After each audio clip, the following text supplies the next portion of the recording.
Well, it's been nearly 2 decades since compulsory superannuation was introduced into our lives, giving birth to the long-held dream of many that we have an adequate income in retirement.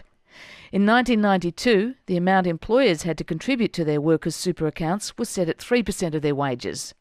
By 2002, that super guarantee levy had increased to 9%. But most experts agree that even at that level, 9%, this won't be enough to provide most of us with anything like the retirement we expect. A long-time advocate for lifting the compulsory super levy to 15% is the former Prime Minister and architect of Australia's compulsory super system, Paul Keating. He joins us in the breakfast studio now. Paul Keating, welcome to breakfast. Thank you, Fran. Paul Keating, you were highly critical of the Howard government at the time for not lifting the compulsory super levy on employers up to 12% and then 15%. It looks like the Rudd government won't be doing that anytime soon either. How concerned are you by that?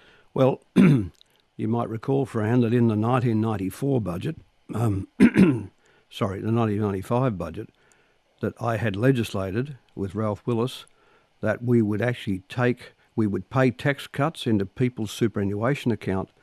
Instead of cash, they'd be paid as savings, and that this would take them to 15 over a period of time, to 12, and that workers would contribute 3%. Costello and Howard unlegislated that. They had to put a bill through both houses of Parliament to undo it. The undoing of that cost the average working person at the end of their life $250,000. They missed the last 10 years. They missed the big boom in equities between 2003 and 2007. And now we're stuck at 9%. We're still stuck there. 15 years on, we've had 2 years of a Labor government, no movement. I know. We've had 2 years of Labor, no movement. We had these nongs in the Liberal Party. You expect Conservatives to at least believe in thrift.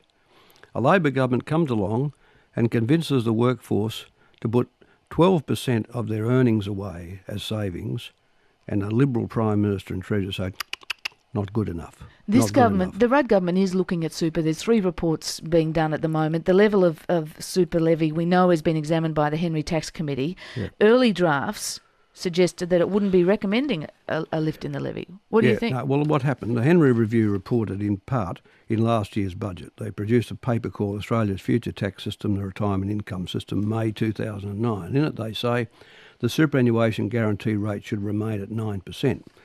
But importantly, it then goes on to talk about lifting it to 12. Of course, in these days, what happens in public life, people don't read anymore. I mean, I don't know why. I mean, to be dared by the Treasury with a piece of paper like this and then not jump all over them, I can't understand. But well, isn't it just hedging at bets? Well, say leave it at 9%, but if you lift it to 12, it'll be better. It just says this. Sitting on top of I'm reading from the report, sitting on top of the pension, a superannuation guarantee of 9% has done its work for those on $45,000 a year, those people on 3/4 of average weekly ordinary time earnings, eventually delivering replacement rates of 70%. But he says, but this is the important bit, without a functioning third pillar, that is, without people being able to put away $50,000 a year privately, over 50 years of age, and with an incomplete second pillar, meaning with the second pillar jammed at 9%, those on 90,000 would have replacement rates of only 50,000, and those on 150,000 replacement rates of only 40. So in other words, instead of having a system as I designed it, where everyone has a retirement income of 70% of their working income, it's going to drop down to 40% for most people. Have you seen any sign or heard any sound from the Rudd government, or I presume you've had private talks with the Prime Minister and others, that they have any interest or intention to lift the superannuation guarantee? The Prime Minister has, as you would expect of him, a very learned understanding of this and an upbeat view of it. That is, the Treasury are doing what the Treasury has always done. The Treasury opposed the first 3%. They opposed the 9%. I had to put it in over the top of them. They're opposing the 12.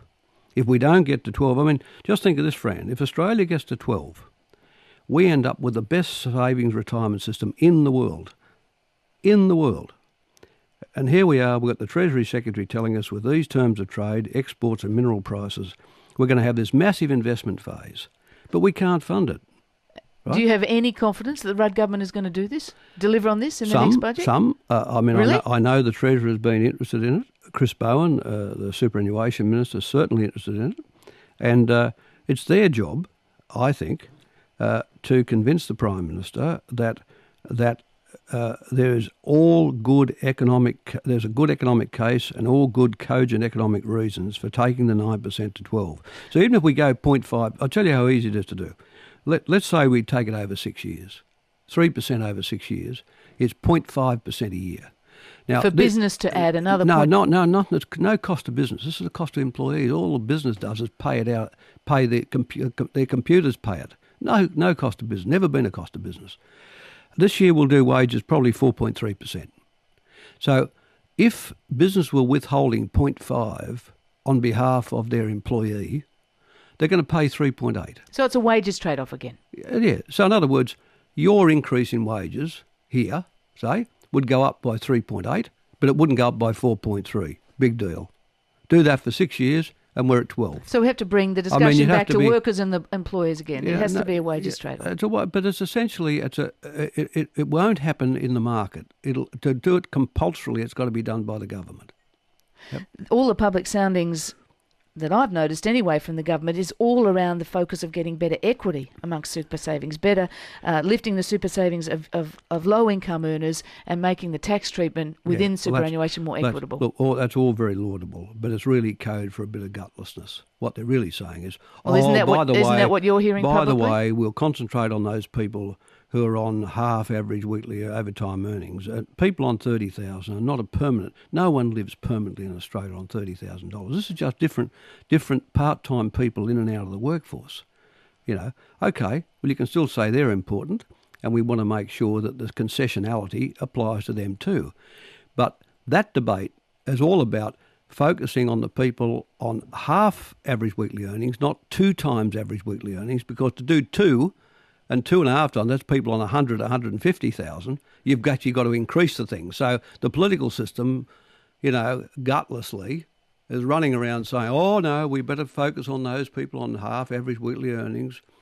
We want that to be equitable. And we're all supposed to say, oh gee, that's very nice of you. But really, what about doing it for those on 100 to 150,000 where it was originally designed? But there is a generous tax benefit there for those. It's not generous enough because it won't get them. You see, you must have 70%. To live as you lived in work, you need 70% of what you earned after in retirement.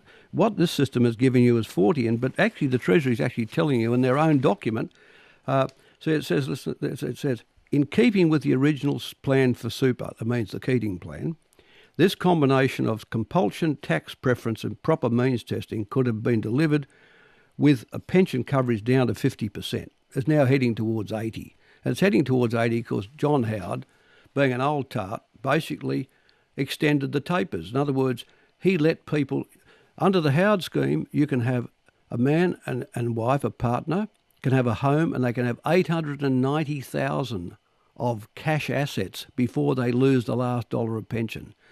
So to suit the self-refunded retirees and the greyheads who Howard thought were voting for him, what he did, he extended the income tests right out. See, because if you only get $1 a pension, you still get the pensioner benefit card and all the other bits and pieces. So the result is we've got an unaffordable, thanks to Howard, an unaffordable retirement income system. It's coming up towards 20 years since we had compulsory superannuation introduced into this country. Paul Keating, 18 or 19 years on, a lot of Australians are incredibly worried about their super levels still, and they're not adequate. I mean, the statistics show they're not adequate. No. And people have been very upset looking at what's happened to their super savings in the light of the last couple of years. The global financial crisis, that's undermined trust and confidence in super, hasn't it? Well, what happened? You had... I mean, can you blame people for wanting to not put more money in there and to put it somewhere else? This becomes a problem. You see, it's the government's job to keep confidence in the super system up. If they keep having rinky-dink changes where people, like for instance, people don't start saving till they're about 50. They're having kids, they can't put extra money away. Finally, they get the mortgage paid down, some of the kids off their hands, and about 50 they can put the money away. Under my arrangements, you could put $50,000 a year away and yourself without that being taxed at your full rate into super. The government last year in the budget cut that to $25,000. Disappointed in that? Dreadful decision. They should reverse it quickly. Shocking decision in my opinion. Short-sighted, bad, B-A-D, bad.